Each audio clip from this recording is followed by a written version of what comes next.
Selamat malam para netizen dimanapun kita berada, salam inspirasi bagi kita semua. Kita kembali ke daerah yaitu di Jawa Timur, demo lagi menggema begitu kan. Dan bahkan kabarnya ya belasan motor kemudian dibakar begitu kan di gedung Gerahadi. Bahkan ya Gerahadi total di situ begitu kan dengan asap api yang sangat luar biasa. Ini akibat kekecewaan masyarakat hari ini begitu. Kalau Prabowo ini tetap membiarkan seperti itu, masih percaya di lingkaran istananya begitu kan, maka masyarakat akan kecewa besar, ya. Kita lihat saja kembali ke Jawa Timur. Ini ya tepatnya di Surabaya. Kebetulan saya tinggal di Surabaya begitu kan ya. Juga menyaksikan betapa kekecewaannya sangat luar biasa masyarakat Jawa Timur terhadap pemerintah saat ini, dan bahkan ya gedung Gerahadi dibakar begitu kan ya. Belasan motor dibakar di situ begitu. Ini menandakan ada kekecewaan besar. Ya, apalagi ada korban jiwa ya, satu orang yang meninggal begitu kan ya. Ya, hati masyarakat Indonesia sudah sakit semua begitu. Jadi merasakan kesakitan itu. Jadi saya kira ini problem yang sangat luar biasa begitu kan ya. Saya meyakini betul begitu kan. Ada orang-orang yang kemudian membuat bisa diartikan begitu kan untuk menggulingkan Prabowo. Mungkin salah satunya bisa iya begitu kan ya, dengan narasi-narasi seperti ini begitu ya. Jadi saya kira ini banyak di masyarakat begitu kan ya. Tentunya dengan adanya seperti ini masyarakat sudah mengetahui begitu kan bagaimana gerak-gerik yang kemudian salah satunya yang dibakar begitu kan ya akibat kekecewaan masyarakat. Tapi perlu diingat ya, mau bagaimana lagi begitu kan ya, ini kan pasti dibenturkan antara aparat dengan masyarakat ya, civil society-nya begitu kan ya. Saya kira Prabowo masih nuansanya masih percaya terhadap di lingkaran sekeliling-keliling mereka begitu kan, seolah-olah tidak ada apa-apa. Padahal rakyat di bawah, bayangkan, Masya Allah begitu kan ya. Saya melihat dengan beberapa mata kepala saya sendiri begitu kan, bahwa di Jawa Timur begitu kan yang menggema sekali di situ begitu. Asapnya luar biasa, tembak gas air mata sudah luar biasa begitu kan. Ini kan pada akhirnya masyarakat dibenturkan dengan aparat begitu. Inilah demokrasi begitu kan ya. Inilah demokrasi di Indonesia begitu kan ya. Deliberasinya seolah-olah tidak ada antara pemimpin dengan masyarakat. Ya, makanya jalan satu-satunya Prabowo hari ini begitu kan ya, harus mengganti rugi begitu kan ya, restitusi begitu kan ya, harus restitusi semua korban di situ begitu. Dan pada akhirnya ini ngeri-ngeri sedap bos, di berbagai daerah. Bayangkan di berbagai daerah ini dibakar juga begitu ya. Saya kira ini langkah yang kemudian dilakukan oleh mereka, saya kira bagian dari kekecewaannya begitu kan ya. Coba kita baca dalam beberapa komentar netizen mengatakan begini. Lihat di Sabang sampai Merauke rakyat kecil meradang ya. Apakah kalian pejabat atau penjahat sehingga mata hati telinga nurani tetap budek, kata netizen begitu kan ya. Jadi di berbagai daerah akibat kekecewaan itu begitu kan ya, akibat kekecewaan masyarakat karena salah satu yang menjadi kekuatan ya, kekecewaan besar, salah satu pernyataan dari dari anggota DPR. Ya, bisa saja ini memuncak reaksi masyarakat begitu. Apalagi ada korban jiwa. Inilah yang kemudian dirasakan betapa sedihnya masyarakat Indonesia begitu. Ini pasti terganggu stabilitas politik Prabowo. Saya yakin dan seyakin-yakinnya begitu kan gak akan terganggu begitu. Ya makanya Prabowo jangan terlalu percaya di lingkaran mereka begitu. Jangan-jangan di lingkaran mereka menjerumuskan Bapak. Bisa saja menggulingkan Bapak begitu kan dengan isu-isu seperti ini begitu. Makanya sekarang ini muncul ya ganti saja Kapolrinya. Banyak yang kemudian narasi-narasi muncul di media sosial begitu kan ya. Maka kabarnya begitu di Surabaya ya, hampir kalau nggak salah begitu 25 motor hangus terbakar. imbas demo ricuh di Geraha di Surabaya. Nah, ini hangus, Bro. Hangus. Jadi ini akibat kekecewaan masyarakat begitu. Di mana-mana menggaungkan demo begitu kan. Bayangkan sebanyak 25 motor ini hangus terbakar akibat bentrok ya. Aksi solidaritas ya Afan Kurniawan yang kemudian meninggal dunia begitu kan. Dan ini aksi solidaritas bersama. Bahkan masyarakat turun ke jalan begitu kan, memberikan satu spontanitas kesedihan yang sangat luar biasa. Dan ini harus bergerak masyarakat Indonesia. Orang-orang masyarakat mempunyai reaksi seperti itu begitu kan ya. Jadi artinya apa? Artinya secara tidak langsung ini akibat kekecewaan. Nah, akibat kekecewaan itu ditimbulkan dari anggota DPRD yang seolah-olah seenaknya sendiri ngomong. Ya, masyarakat dianggap tulul lah, dianggap brengsek lah dan sebagainya begitu kan. Makanya dengan adanya seperti ini siapa yang bertanggung jawab? Ya, siapa yang akan menanggung korban jiwanya ini begitu kan? Ya, artinya restitusinya begitu ya pasti pemerintah. Ya. Jadi saya kira ini gimana begitu Prabowo kok nampaknya ya masyarakat mengatakan kok nampaknya agak diam-diam amat begitu. Aksi di gedung Geraha di Surabaya ini kabarnya berlangsung ricuh begitu kan ya, bentrok ya dengan dengan aparat begitu kan. Karena salah satu aparat yang kemudian menembakkan ada yang mengatakan menembakkan gas air mata begitu kan, berdasarkan apa yang saya baca begitu kan dari salah satu media yakni Jawa Post begitu kan, mengatakan bahwa keterangan salah satu seorang mahasiswa yang ikut demo sejak siang di Gerahadi, aksi yang dilakukan tidak terkontrol ya, dan ada chaos begitu kan ya. Belasan motor yang berada di area parkir gedung Gerahadi juga ikut dibakar massa. Akibat kekecewaan itulah yang kemudian menunjukkan bahwa masyarakat kalau saudara-saudara kita meninggal atas ditabrak atau dilindas para aparat, maka inilah sebagai gantinya. Kira-kira seperti itu begitu kan. Ya logika mereka. Apalagi dibuat narasi-narasi yang kemudian seolah-olah begitu kan ya, di kepemimpinan Prabowo ini sangat buruk. Nah, siapa yang membangun itu begitu kan ya? Artinya masyarakat dibenturkan dengan aparat pada akhirnya ya.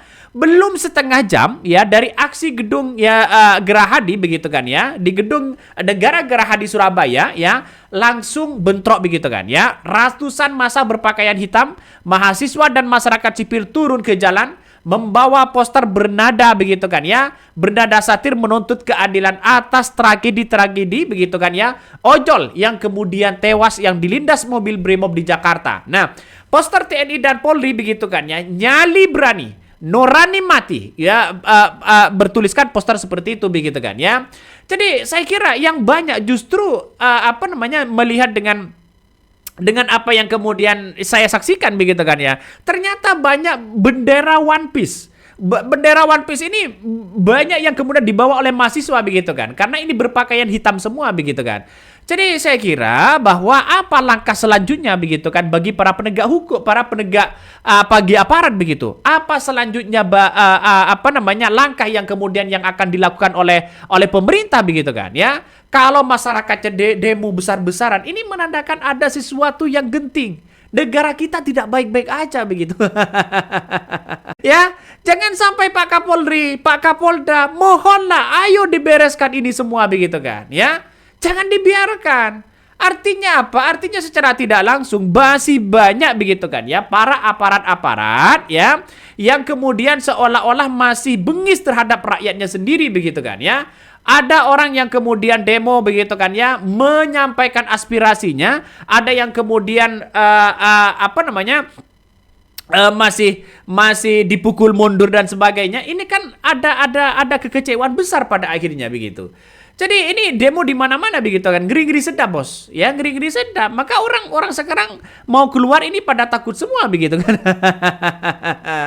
pada takut semua. Kenapa? Ya karena satu sisi takut kena bahaya dan sebagainya begitu. Jadi ayolah ya, yang saya lihat terhadap demo-demo hari ini begitu, nampaknya antara masyarakat dengan aparat ya dicoba dibenturkan seperti itu begitu kan ya, sehingga di mana-mana ya, di mana-mana ada pembakaran ini, ada pembakaran itu begitu kan.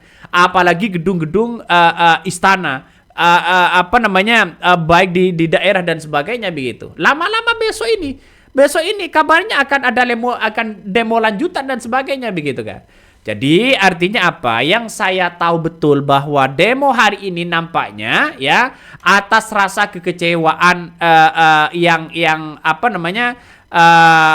ada yang karena ada yang meninggal akibat kekecewaan itu begitu kan. Makanya di berbagai daerah banyak yang kemudian melakukan aksi demo-demo seperti itu. Ngeri bos. Ini ngeri-ngeri sedap begitu. Makanya jalan satu-satunya Prabowo ini harus berani begitu kan. Artinya siapa yang bermain di balik ini semua? Kan itu logikanya. Jangan sampai ya dengan tragedi-tragedi yang muncul di berbagai daerah begitu kan ya. Apalagi ada pembakaran, apalagi bermacam-macam yang sangat luar biasa begitu kan. Ya pada hakikatnya soal pajak misalnya, rakyat dijekik dengan pajak. Ini ada salah satu akibat kekecewaan juga begitu. Jadi saya kira nampaknya rakyat seolah-olah diperas dengan pajak, dengan berbagai apapun begitu kan. Tapi dengan gaji DPR yang begitu fantastis, tunjangan DPR yang begitu fantastis, joget-joget ketika rapat ada yang tidur. Dan inilah yang kemudian menjadi kekecewaan besar ya terhadap masyarakat. Coba bayangkan begitu. Prabowo berapi-api berpidato itu sangat luar biasa. Tapi sayang Pak ya. Mungkin di lingkaran orang-orang bapak yang kemudian tidak begitu percaya terhadap masyarakat. Bahwa yang dialami masyarakat hari ini begitu kan ya, ini terasa sangat sulit bagaimana mencari pekerjaan, mencari makan aja susah begitu kan ya. Inilah akibat kekecewaan itu begitu. Saya kira inilah warisan-warisan termol begitu kan. Bisa saja begitu kan. Hati-hati betul Pak Prabowo. Jangan terlalu percaya dengan lingkaran-lingkaran orang-orang itu begitu. Jangan-jangan pasti ada geng solonya, ada termolnya. Jangan-jangan begitu kan. Ya ini kan hanya spekulasi-spekulasi muncul di berbagai spekulasi begitu kan ya. Siapa yang menggerakkan demo itu? Nah, ini yang harus kita telusuri begitu kan ya. Kabarnya ada orang yang menggerakkan demo, salah satunya adalah non-state, adalah non-negara begitu. Katanya orang luar. Sejak dulu begitu kan. Saat saya menjadi mahasiswa, ketika ada protes, ketika ada demo, pasti bilangnya ada pihak luar yang ingin menjajah bangsa kita. Ada pihak luar yang kemudian mempreteli negara kita. Agar apa? Agar antara aparat dengan rakyat ini dibenturkan. Ada yang mengatakan seperti itu. Sejak dulu. Tapi kenapa tidak ditindak dengan adanya seperti ini begitu kan? Siapa oknum di belakangnya? Kan pun negara kita punya intelijen yang sangat luar biasa. Punya sadap yang sangat luar biasa. Tapi kenapa kok namanya nihil-nihil sekali begitu kan? Jadi inilah kalau tidak dibendung begitu kan ya, maka Prabowo bisa saja begitu kan, bisa saja ya digertak dengan seperti ini. Ini belum seberapa loh Pak. Ini belum seberapa begitu kan ya. Jadi artinya apa? Artinya secara tidak langsung bahwa masyarakat Indonesia saat ini begitu kan ya sudah memulai membicarakan masalah kepemimpinan Bapak. Ya, seolah-olah tidak sejalan dengan konteks apa yang disampaikan ketika berpidato dengan di lapangan. Kenapa? Karena yang di lapangan ini yang tidak ditindak Pak. Ya, bisa saja ada oknum ini, ada oknum itu begitu kan. Makanya sekarang ada desakan ya ganti Kapolri, pecat Kapolri. Ada narasi-narasi itu begitu. Jadi saya pribadi menganggap bahwa ya hal-hal seperti ini begitu kan. Hal-hal seperti ini kalau terjadi lagi wah gawat ini begitu kan ya. Gawat. Apalagi ya di Jawa Timur. Hovifah kemana ini? Jangan-jangan sudah kabur begitu kan ya. Apalagi masyarakat Jawa Timur sekarang ini menggema yang sangat-sangat luar biasa. Jadi artinya kita tahu bahwa negara kita begitu kan, negara kita ini bukan satu kali dua kali begitu kan ya, ada korban jiwa seperti ini. Siapa yang salah ya? Apakah harus memecat Pak Kapolrinya atau bagaimana begitu kan? Ini jika Prabowo masih diam saja, kerusuhan akan semakin meluas. Ya, komunis akan menunggangi kondisi ini untuk melengsarkan Prabowo. Segera ambil putusan ya, putusan untuk membubarkan DPR dan ganti Kapolri. Kan? Banyak begitu ya. Mereka duluan pakai cara lempar gas air mata, yang jelas peserta aksi ngamuk lah karena provokasi begitu. Padahal ini aksi damai. Padahal di Surabaya ini aksinya solidaritas begitu kan. Apalagi tanggal 3 begitu. Tanggal 3 ini begitu kan ya, ada demo akbar yang tuntutannya adalah turunkan Hovifah. Wah! Ini semakin ngeri nih, Bos. Semakin ngeri di situ begitu. Jadi saya sampai hari ini begitu kan ya, kasihan banget sebenarnya aparat dibenturkan dengan masyarakat. Ya apa yang terjadi pada akhirnya ya. Makanya para DPR itu yang kata-katanya kasar kayak kemarin, mengatakan tulul dan sebagainya begitu kan, seharusnya minta maaf dong kepada masyarakat Indonesia. Jangan biarkan seperti ini. Bahkan masyarakat akan mencari orang-orang itu begitu kan. Oke, mungkin itu yang kami sampaikan. Tonton terus di channel dari Podcast Rakyat ini. Jangan lupa di subscribe.